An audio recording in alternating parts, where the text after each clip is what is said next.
I patrol an empty bridge in Texas. There are terrifying rules. The first night shift, they told me the bridge was long abandoned. Just an old span of concrete and rusting steel stretching over a dry Texas ravine. But why then does it need a night patrol? And why the rules? Strange, specific, and terrifying. I didn't believe them until I saw what waits at mile marker 7. I had never heard of Hollow Creek Bridge before I applied for the job. That's saying something, considering I grew up less than 30 miles from it. I stumbled across the listing late one night on a job board that didn't even look real. White text, black background, no contact name, just night bridge patrol, $500 per shift, must be punctual, must obey all rules. I'd been out of work for months. Debt was mounting, and $500 a night to walk a bridge and jot down notes. It sounded too good to be true, which meant it probably was. But desperation dulls your instincts. You stop worrying about red flags when your fridge is empty. I applied, got a response within the hour. No interview, no questions, just a reply that said, "You're hired. Report to Hollow Creek Bridge at 7 p.m. sharp. A supervisor will meet you." They attached a GPS pin. No address, no building, just a dot in the middle of a ravine. I got there early. The road leading to the bridge was narrow and dusty, flanked by brittle mesquite trees and the occasional cow skull baking in the heat. The bridge itself was narrow, about the width of 2 cars side by side, with steel railings eaten away by rust. Below it, a dried-up riverbed carved through sun-baked rock. The whole place looked abandoned, but there were tire tracks. Fresh. At 6:59 p.m., a dark green truck pulled up beside me. The window rolled down, and a man with silver hair and dead eyes stared at me. He wore a sheriff's badge, though I doubted it was still legal. "You the new watchman?" he asked.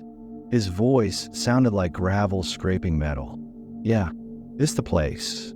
He handed me a laminated card. On one side, a list of rules. On the other, a hand-drawn map of the bridge. Then he looked at me, really looked at me, and said, "You follow every rule. No exceptions. No improvising. This ain't no prank, boy. Break even one, and we'll be pulling what's left of you out the ravine with a bucket." And then he drove away. The rules of Hollow Creek Bridge, night shift. Rule number 1, patrol begins at exactly 7 p.m. and ends at 4 a.m. Do not start early or late. Rule number 2, never cross mile marker 7. Turn around immediately. Rule number 3, if you see headlights approaching from the other side, step off the bridge and face the ravine. Do not look at the car. Rule number 4, if you hear footsteps behind you, do not turn around. Walk faster, but do not run. Rule number 5, every hour on the hour, knock on a metal post at mile marker 3. You must do this exactly. You will know if you're late. Rule number 6, if you see a girl in a white dress standing at the edge, offer her your flashlight and say, "You've already crossed once." Do not touch her. Rule number 7, under no circumstances should you respond to your own voice if it calls from the shadows. I chuckled nervously after reading them. Clearly some twisted local joke. Maybe a test of loyalty. I folded the card and slipped it in my jacket pocket. The sun dipped below the horizon, casting a burnt orange glow across the sky. At exactly 7 p.m., I stepped onto the bridge. The silence was absolute. No crickets, no wind, not even a low hum of insects. Only the sound of my own boots scraping against the old concrete. I held my flashlight in one hand and walked the bridge's length slowly, counting the faded mile markers painted onto the edge. Mile marker 1, quiet, empty. Mile marker 2, a gust of wind, but nothing else. Mile marker 3, I paused, pulled out my phone. 8 p.m., I tapped the rusted post with my flashlight handle 3 times. Clang, clang, clang. The sound echoed far too long. Then silence again. I continued. Mile marker 4. The concrete felt subtly different here. Softer, almost sponge-like beneath my boots. I chalked it up to old materials and kept moving. At mile marker 5, I started to get the sensation that someone was watching me. A pressure, like a weight on the back of my neck. I turned my head slightly, saw nothing behind me. Still, I quickened my pace. Mile marker 6. I could see 7 in the distance, its faded white paint barely visible. I stopped walking. Rule number 2, never cross mile marker 7. Turn around immediately. I stared at the number for a while. What would happen if I crossed? Nothing, I told myself. It was just superstition, urban legend, the kind of thing small towns whisper to scare outsiders. Still, I turned around. At 9 p.m. sharp, I was back at marker 3. I knocked again, clang, clang, clang. This time, I heard the knock echo back. Exactly 3 knocks, delayed by maybe 5 seconds, like something further down the bridge was copying me. Echo, I muttered aloud, trying to dismiss the crawling feeling in my gut. But an echo doesn't take 5 seconds to bounce back, and it doesn't sound metallic and hollow, like something inside the post. At 10:07 p.m., I heard footsteps behind me. Soft, barefoot. Rule number 4. If you hear footsteps behind you, do not turn around. Walk faster, but do not run. I did exactly that. My legs moved faster, heart thudding in my ears. The steps behind me kept pace, staying just a few feet away. They stopped when I reached mile marker 3 again. I knocked 3 times. Clang, clang, clang. Then the footsteps retreated. The next hour passed in strained silence. I avoided looking too far into the ravine.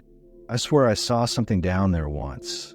Long arms crawling spider-like between the shadows. But when I looked again, nothing was there. At midnight, I reached marker 3 and knocked. This time, nothing knocked back. At 12:43 a.m., I saw the headlights. 2 bright orbs at the far end of the bridge, slowly growing larger. My blood ran cold. Rule number 3.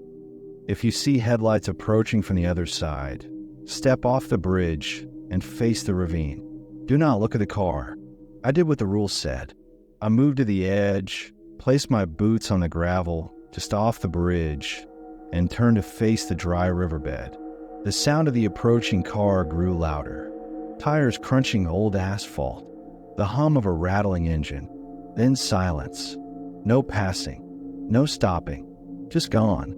I turned back around. There was no car, no headlights, nothing but the empty stretch of bridge.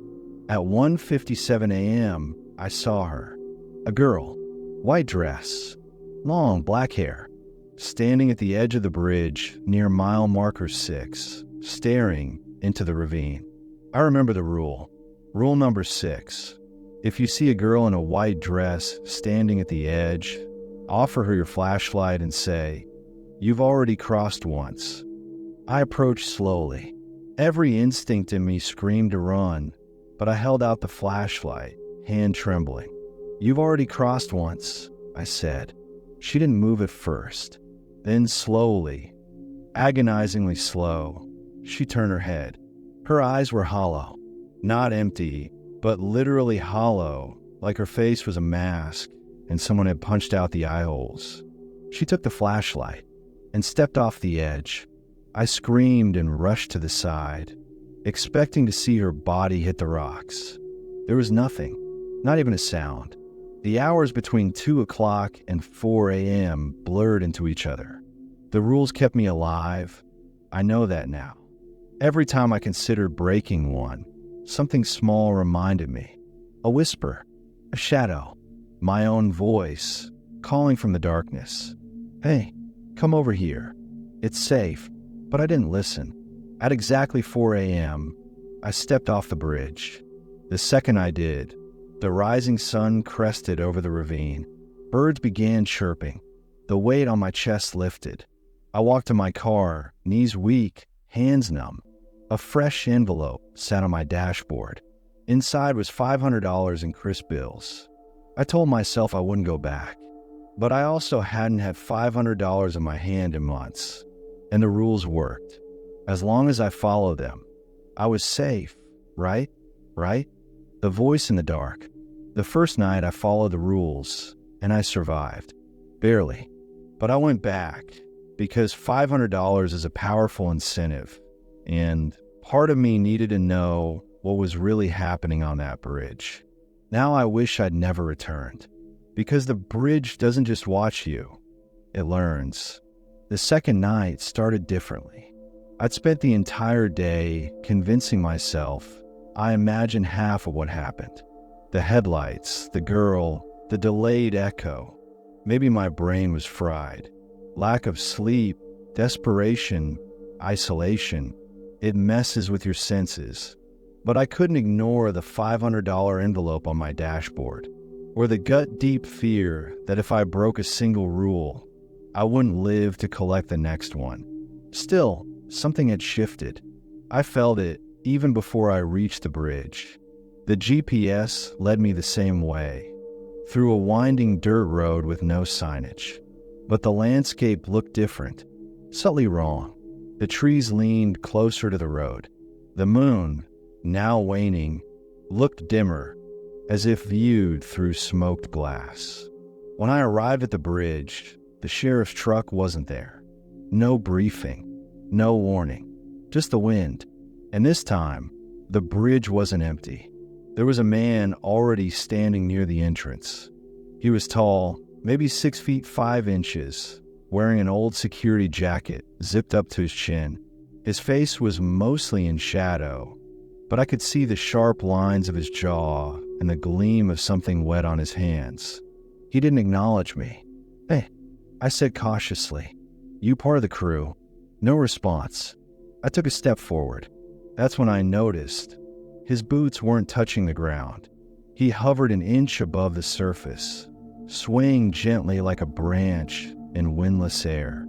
I didn't say another word. I stepped onto the bridge at exactly 7 p.m. When I turned back, he was gone. I walked slowly this time, every muscle tight, flashlight beam bouncing over rusted railings and faded mile markers. Marker 1, normal.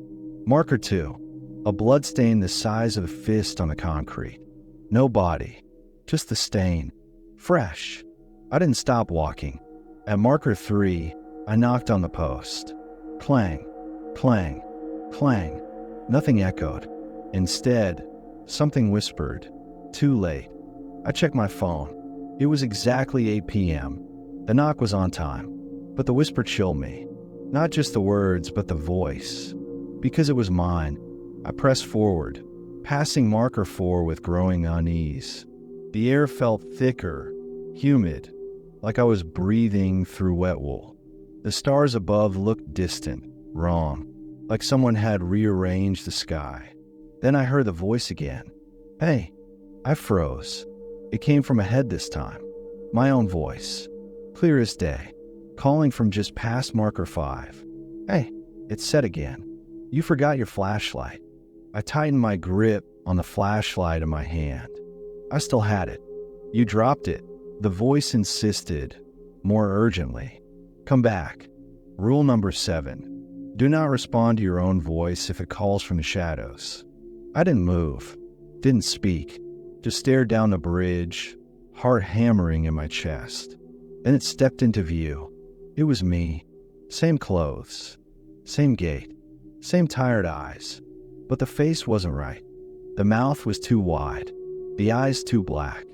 It looked like someone wearing a mask of me, a mask that didn't quite fit. I turned and walked quickly the other way, resisting the primal urge to sprint. I didn't speak. I didn't look back. The footsteps followed for a time, then stopped. At 9 p.m., I reached marker 3 again. I knocked. Clang, clang, clang. This time, the echo came instantly. But it wasn't metal on metal. It was something wet, like a bone being cracked in half. I was about to move on when I saw something scurry under the bridge. Not a rat, not a coyote, too many limbs. I pressed on. At 10:36 p.m., I saw the girl again. Same white dress, same long hair. But now, her dress was tattered and soaked, dripping something black. She was closer to the center this time, standing just past marker 6. I approached cautiously, flashlight extended. "You've already crossed once," I said. She didn't reach for the light. Instead, she lifted her head. Her eyes were back, but her mouth was gone. In its place was a smooth patch of skin, like someone had erased it with a scalpel.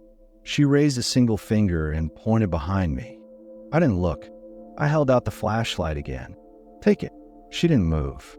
Instead, she whispered, without a mouth, "They want your name." Then she stepped off the edge again, silent, vanishing. This time, I didn't rush to look. I knew there'd be nothing.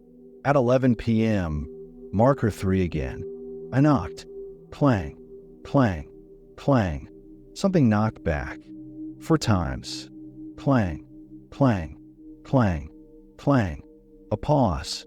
Then something metal dragged across the underside of the bridge, circling beneath my feet. At midnight, the headlights returned. I followed the rule again, stepped off the bridge, faced the ravine. But this time, the engine didn't vanish. It stopped beside me. I heard the window roll down, and then I heard my mother's voice. "Ethan," she said, trembling. "Sweetheart, it's Mom. Are you okay?"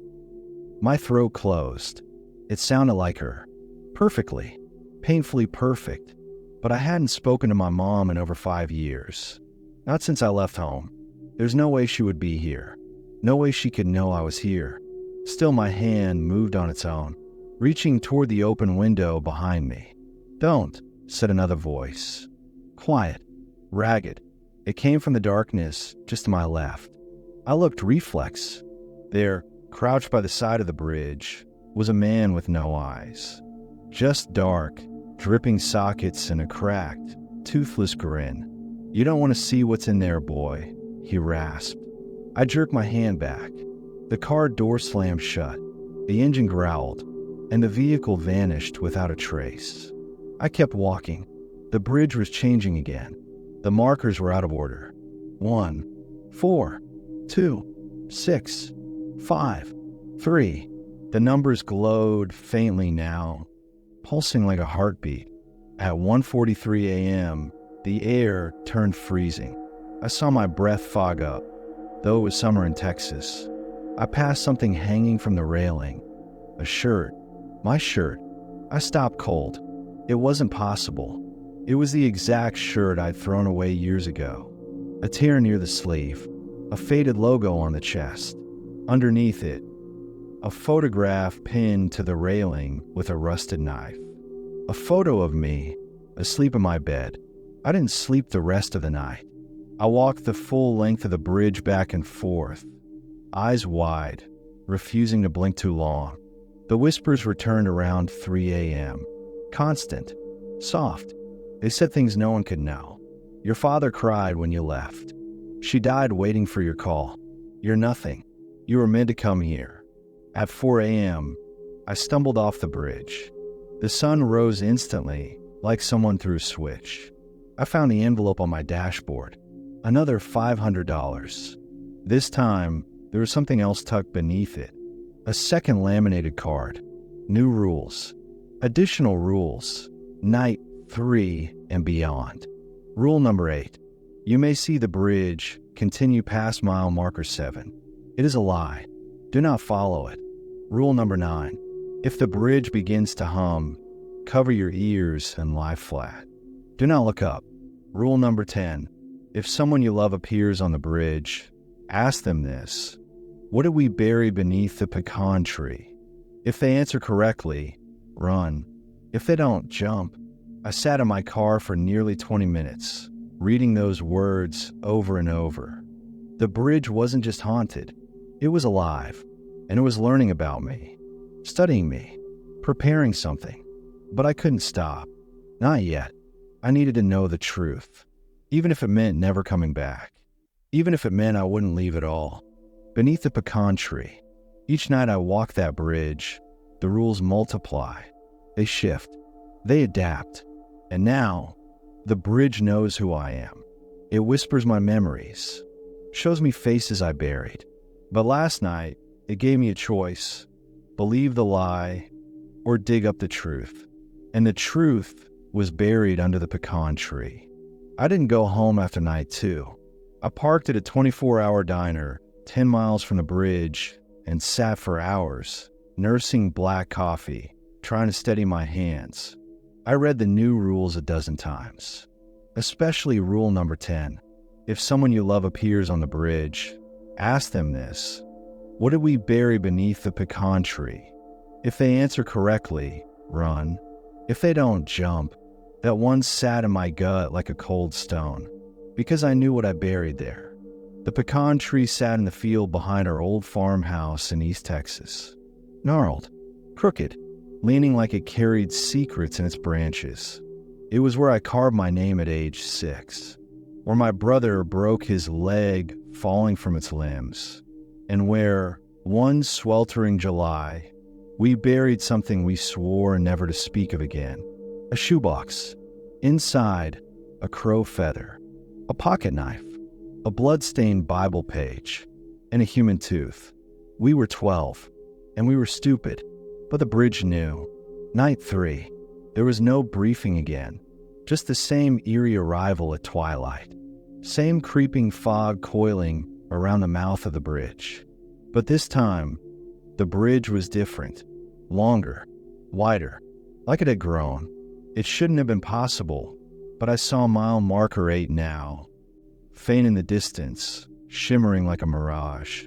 I held up the new rules. Rule 8. You may see the bridge continue past mile marker 7. It is a lie. Do not follow it. I swallowed hard and stepped on it exactly 7 p.m. The first hour was quiet. Too quiet. The breeze didn't move. The river below was still as glass. My boots didn't even echo the same way. It felt like walking through a dream. Then I reached marker 3. The moment I knocked, clang, clang, clang, I heard the hum. Low, deep, mechanical. It vibrated the soles of my feet, made the metal railing shiver. I dropped flat immediately, hands over my ears, as the rule instructed. Rule 9. If the bridge begins to hum, cover your ears and lie flat. Do not look up, but I want to look up. The sound was magnetic, like gravity reversing, like something was directly above me. A shape passed over the bridge, wide and slow like a manta ray gliding over ocean floor. I couldn't see it, but I felt it move, felt the pressure change. Then silence. I waited 2 minutes before rising, and when I did, I saw her. My mother. She stood just past marker 5, her face washed in moonlight, hair in curlers, worn out nightgown, just like I remember from my childhood. Ethan, she called gently, voice tight with tears. Come here, baby. I froze. Part of me wanted to run to her, collapse in her arms, pretend the bridge was just a dream. But I remembered Rule 10. I had to ask, what do we bury beneath the pecan tree? I said aloud. She smiled, tilted her head. You know that, sweetheart. Your hamster, remember. My blood turned to ice. I ran. She screamed behind me. Not words, but a sound, like glass breaking inside a throat, like grief turned inside out. I didn't look back. I sprinted until my lungs burned. At marker 6, I collapsed to my knees, panting. Then I heard it. Tap, tap, tap. Someone knocking on metal. But it wasn't me. It came from beneath the bridge. I edged toward the railing and peered down. Something was climbing up. It wasn't human. Long limbs. Skin like paper soaked in oil. No eyes, just a mouth that split its face in half. It clung to the supports like a spider, grinning up at me. Then it spoke. Voice like wind dragged across bone. You remember the tooth, Ethan. My stomach dropped. How do you? But it was already gone, slipping back under the bridge like it had never been there. That's when I realized the bridge wasn't a location. It was a memory, a map of guilt, a trail of buried sins. At 11:59 p.m., I reached marker 7. The air was thick as molasses. My flashlight flickered. Up ahead, mile marker 8 shimmered. It looked tempting, clean, peaceful, the light beyond it golden and warm. But I remembered Rule 8. It is a lie. I turned to retreat, but the path behind me was gone. Just blackness. A void. There was only forward now. I hesitated, then stepped past marker 7. Immediately, the bridge shifted. The railings melted. The sky cracked like old paint, and the light ahead turned red. Marker 8 vanished. In its place was the pecan tree, full size, roots burrowed deep into the concrete, branches reaching into a starless sky. Beneath it, the shoebox, and next to the box, my brother. He looked just like he did the last time I saw him, skinny, scared, 14 years old. He held the box in his lap, the lid open, feather, knife, Bible page, tooth. He looked up at me, eyes glistening. "You left me, Ethan," he whispered. I waited. "You weren't real," I said, trembling. You died." He shook his head. "No, you buried me." Then he opened his mouth wide, and I saw all the others inside. Dozens of faces, screaming silently.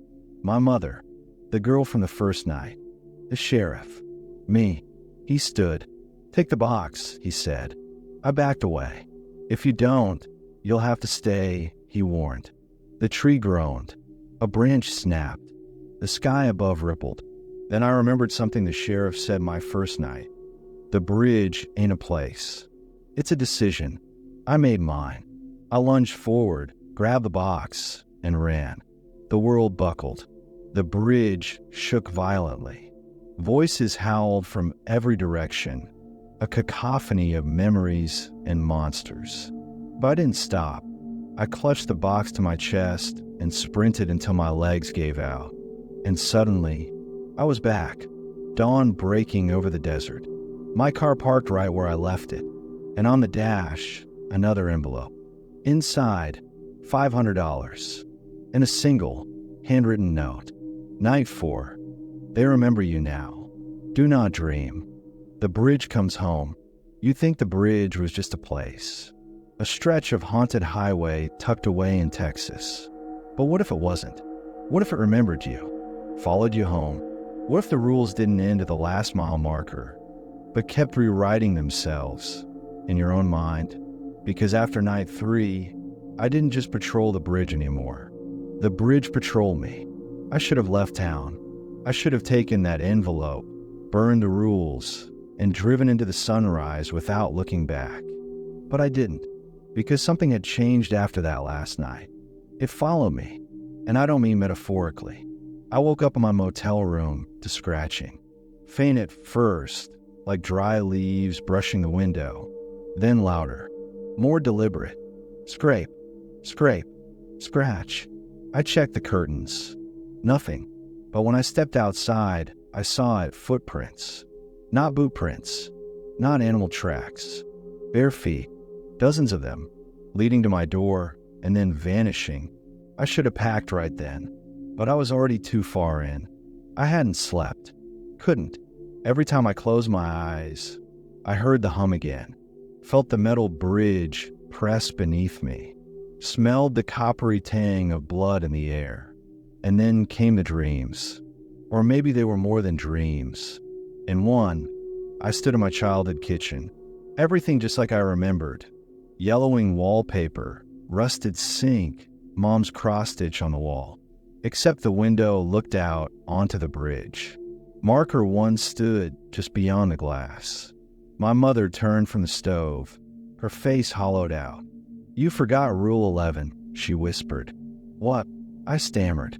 She held up the bloody Bible page from the shoebox. Then her mouth opened wide, and the humming began. I woke up screaming. There was a new envelope under my motel door. No knock, no footsteps, just there. Inside was another sheet of rules. Fewer this time, just 5, and they were typed, not handwritten. Emergency rule set, night 4. Rule number 1, do not open your motel door after midnight. Rule number 2, if the lights flicker, do not blink. Rule number 3, if you hear a knock from inside the bathroom, leave immediately. Rule number 4, burn the shoebox before sunrise. Rule number 5, if you see yourself standing outside, do not look it in the eyes. I read them over and over, every word clawing deeper into my brain. Burn the shoebox? What would that even do? It was 11:47 p.m. The lights flickered once. I held my breath. They didn't flicker again. 11:55 p.m. The knock came, but not at the door. At the bathroom wall. 3 knocks. Then silence. I backed away slowly. I remembered Rule 3. I grabbed my keys, my bag, and the shoebox and bolted into the parking lot barefoot. The desert air was cold, but I wasn't alone. Across the lot stood a figure. Same clothes. Same stance. Me. He didn't move. Didn't blink. Just stared. I held my ground, heart hammering. I didn't look him in the eyes. Rule 5. But he smiled. Then he raised a hand and held up a sign written in my own handwriting. You were supposed to burn it 10 years ago. I turned, ran to the back of the motel, dumped the shoebox into a rusted barrel, and lit it with my lighter. It went up in seconds, too fast, like it wanted to burn.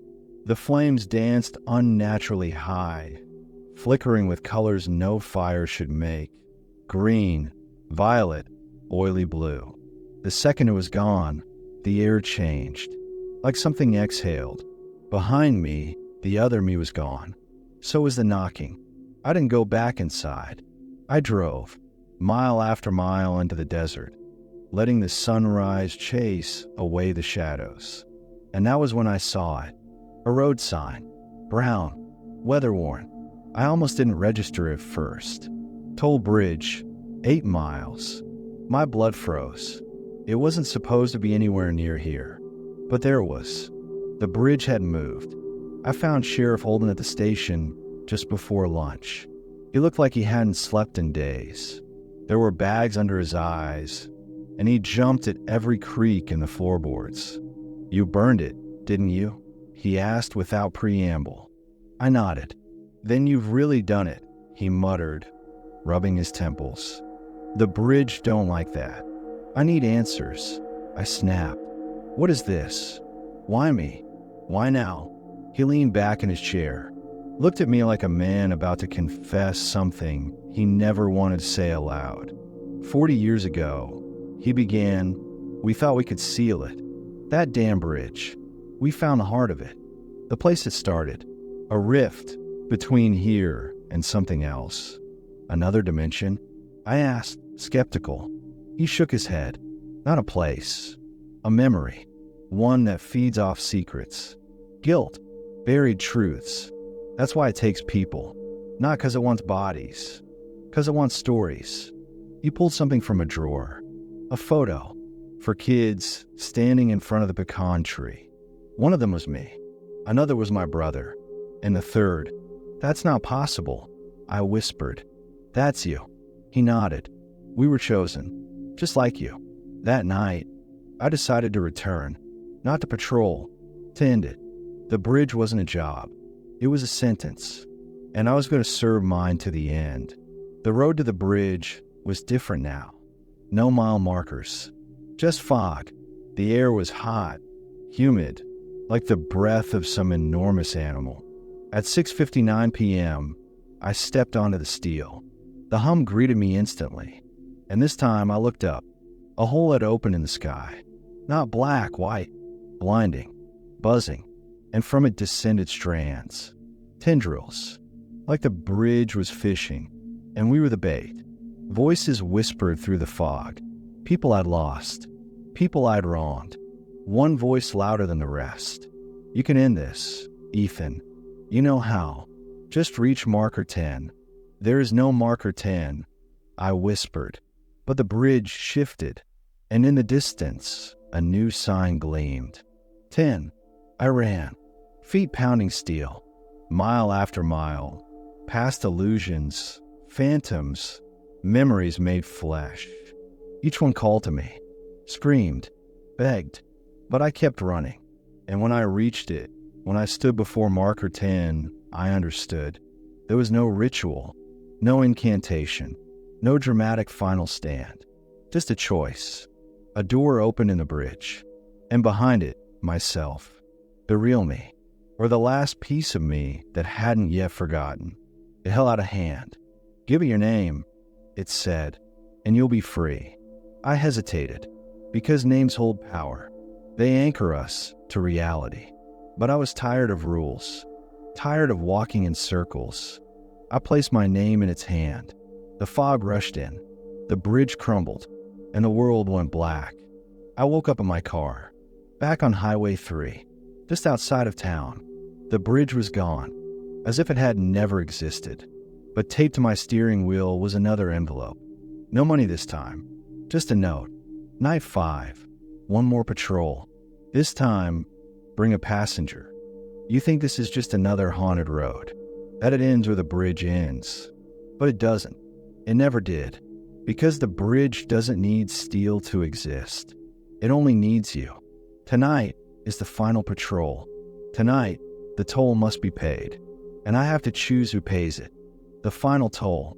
There is again. The envelope. After everything. After the bridge vanished, after I gave it my name. After the world collapsed in fog and static and screams. I woke up in my car with that damn envelope taped to the steering wheel like nothing had changed. Only this time, there was no cash. Just a short note, scrawled in shaky black ink. Night 5, one more patrol. This time, bring a passenger. My hands trembled as I held the page.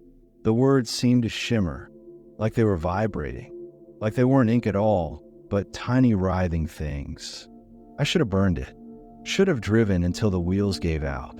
But instead, I called the only person I'd ever trusted enough to bring into this madness. My brother. His name's Caleb, younger than me by 3 years. Never quite got over the night we lost our parents.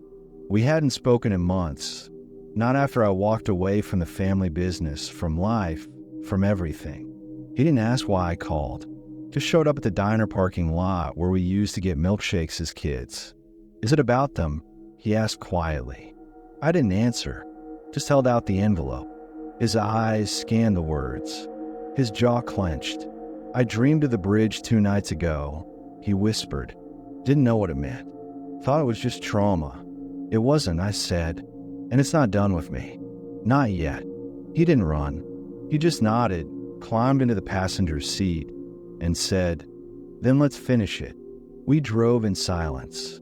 No map, no GPS, but I knew the way.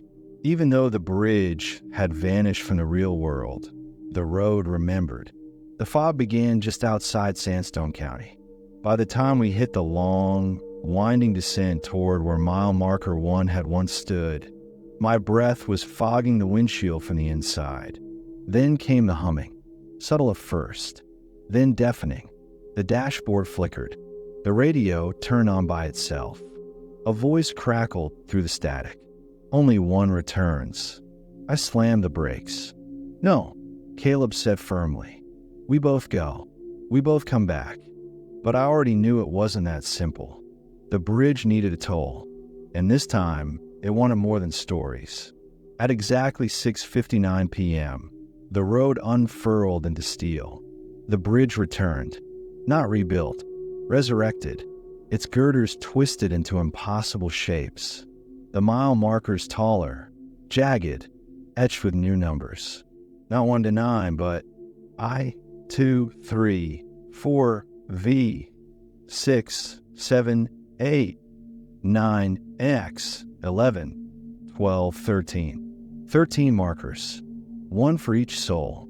I didn't tell Caleb what I'd seen in my dreams, how each marker represented one of us. The ones who had survived. The ones the bridge had let go. But never for free. We stepped out onto the metal. This time, the hum wasn't just sound, it was pressure. A weight on our chests, pressing inward. Caleb held my arm as we passed Marker 1. A face flickered in the shadows beside us. Our mother. But her eyes were missing. Just black, wet holes. She screamed without sound. I kept walking. Marker 2. Our childhood dog lay twitching, half decayed, flies buzzing from its open ribcage. Marker 3. Caleb's high school girlfriend, Laura, sobbing, her fingers broken and dangling. He reached out instinctively. "Don't touch it," I warned. Too late. The bridge screamed. Blood poured from the steel beneath our feet. Caleb stumbled, coughing violently, but didn't fall. He looked at me, horror dawning in his eyes. "It knows me," he whispered. "It remembers all of us," I said. Every wound, every secret. By Marker 6, the world behind us was gone. Only bridge, only fog, only humming. A shape walked beside us for a mile. Our father. He was whole, unscarred, smiling. But when Caleb tried to speak to him, he said nothing, just lifted his hand and pointed ahead, to the center of the bridge, to the toll gate. It wasn't there before. An ornate arch of bone and rebar, stretching across the middle span. Beyond it, the bridge glowed, softly pulsing, beckoning.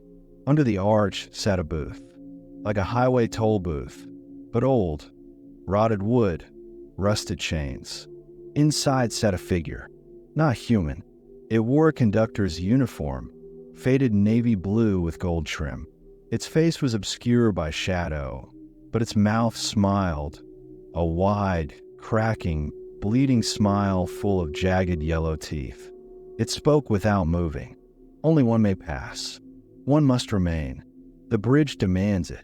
I stepped forward. It was me. I made the deal. I gave him my name. "Let him go." The figure cocked its head. "The bridge remembers your name, Ethan Price. But the debt is not yours alone. He bears a scar, too." "What scar?" Caleb asked, terrified. I turned to him slowly. "Remember that night in the woods? When we ran from the wreck? You said I left you, but I didn't. You never came back. Not all the way." Caleb backed away. "No, you're lying." But the bridge shifted, and the shadows behind him grew long. Out from them stepped another Caleb, silent, wide-eyed, unblinking, exactly as he'd been that night. Torn jeans, blood-slicked hands. He looked at my brother with pity, then opened his mouth, and the humming screamed. The toll booth figure raised a gnarled hand. "Choose, Ethan. One passes. One pays." I looked at my brother, the real one, the one I grew up with, fought with, laughed with, and I knew what I had to do. "I'm staying," I said. Caleb shouted, "No, I won't let you." But I shoved him through the gate before he could stop me. Light swallowed him, and then he was gone. The bridge moaned. The toll booth cracked down the middle. The conductor stood, its smile gone, face now a black hole of rage. The arch began to crumble, and the fog turned red. I ran not forward, but backward. The bridge didn't end. It looped, and I kept running until the fog consumed everything. I woke up somewhere else. Somewhen. The bridge was gone. So was my name. I stood on a lonely highway, wearing the navy blue conductor's uniform. A booth beside me, a rusted chair, and in the distance, headlights. A car approaching. Inside, I already knew was another young man, a new patrolman, another story, another toll. This is how it works. The bridge never dies. It waits. It remembers. It feeds. You don't patrol it. You become it. And somewhere out there, a new envelope is sliding beneath a motel door. The end.